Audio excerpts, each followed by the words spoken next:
you very much, Mr. Speaker.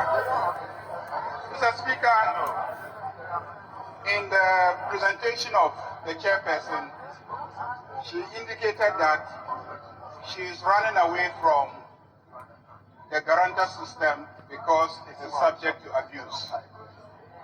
At the last time she appeared before our committee and she made this statement, I asked her a question, which is the fact that the National Identity Register Amendment Act of 2017 has made provision for the National Identification Authority to also use a guarantor system. So why are you running away from your guarantor system to embrace a guarantor system that the National Identification Authority is using? Secondly, if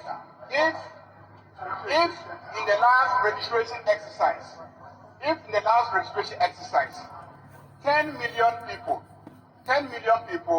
had Ghana ID cards and they presented it for the purposes of registration, and the National Identification Authority is claiming that by the next registration exercise or the continuous registration exercise, they would have enabled about 70 million people to have ID cards, Ghana cards. Why don't you leave it so that it remains voluntary? Because people know that it is easier for them to just present their Ghana cards and register. Why don't you make it voluntary? So that if all of them actually have the Ghana card, they will easily bring it and come and register. Why do you make it compulsory? People will naturally register with their Ghana card if they have it, because it's the easiest thing for them to do, which is to register with their Ghana card. That's why we are against you making it compulsory. Lastly, Mr. Speaker, you cite a legal grounds, which is the National Identity Register Regulations of 2011, LI 2111. You are my senior at the bar. I think you are my senior at the law faculty. Go and look at the Parent Act, the National Identity Register Act. The National Identity Register Act in section 29, use of national identity card. It says the national identity card may be used to facilitate B, the provision of personal information to a person entitled to receive the information. Mr. Speaker, it says may be used. Then you go and make regulations under this same act that gives you power to make regulations. You go and make regulations and now say that a national identity card issued to an individual shall be used. The Parent Act doesn't say shall be used. The Parent Act says may be used. So the Electoral Commission will not be bound by this LI.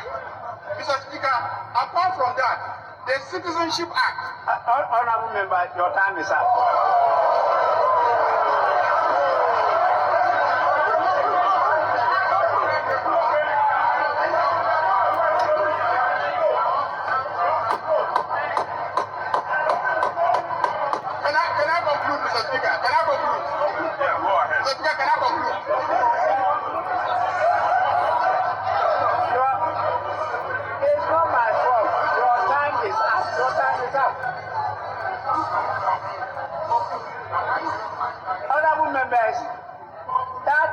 Decision of this House. So I am to enforce the law. And whether you are shouting or you are hitting the table, it can change. 3 minutes is 3 minutes. So your time is up. Honorable Ablakwa.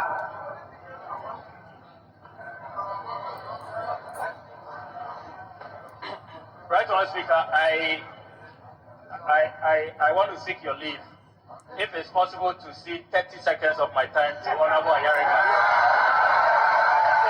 I will use 2.5 minutes. I promise you. I promise you. He says 30 seconds from now. Mr. Speaker, the Citizenship Act of 2000, Act 591, provides for of citizenship. And so it says that the minister may, on an application made by or on behalf of any person with respect to whose citizenship of Ghana a doubt exists under Part 1 of this Act, certify that the person is a citizen of Ghana.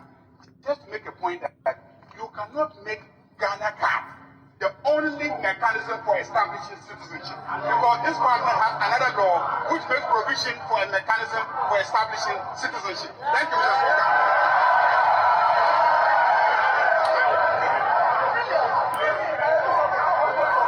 Honorable Ablakwa, 2 minutes, 30 seconds. Very grateful, Right Honorable Speaker. Right Honorable Speaker, my first question is directed at the Electoral Commissioner. I want to find out from the Electoral Commissioner why she thinks that this Honorable House should allow for this CI to be passed on mere assurance, knowing that she wanted us to do this in July last year. Imagine if we had come along. See where we are today. 8 months down the lane, we still do not have the NIA ready. Imagine if we came along in July last year, and if she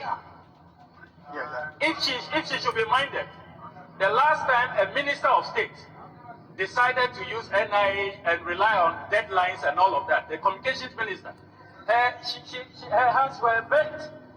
She kept extending deadlines, and she even abandoned it. She no longer extended the deadline again, and she's abandoned the SIM card registration deadline. And I thought you'll have learned from the experience of the communication minister. You are following on that blind alley. So that's the first question. The second question to the finance minister. Honorable finance minister, we want to see a warrant. We want to see evidence that you have released funds. Because your record in this house, you told us you won't go to IMF. You told us you used public material. You did. You told us that individual bondholders will be paid by 21st February. You failed. So your record in this house is not good. We will not take your word, we won't take your assurance of it. We want to see evidence. Evidence. Warrant. Evidence of payment. Finally, Mr. Speaker, the NIA. Your time is up. NIA, finally. No, finally. We want the breakdown of the figure. No. The 60 million, district by district.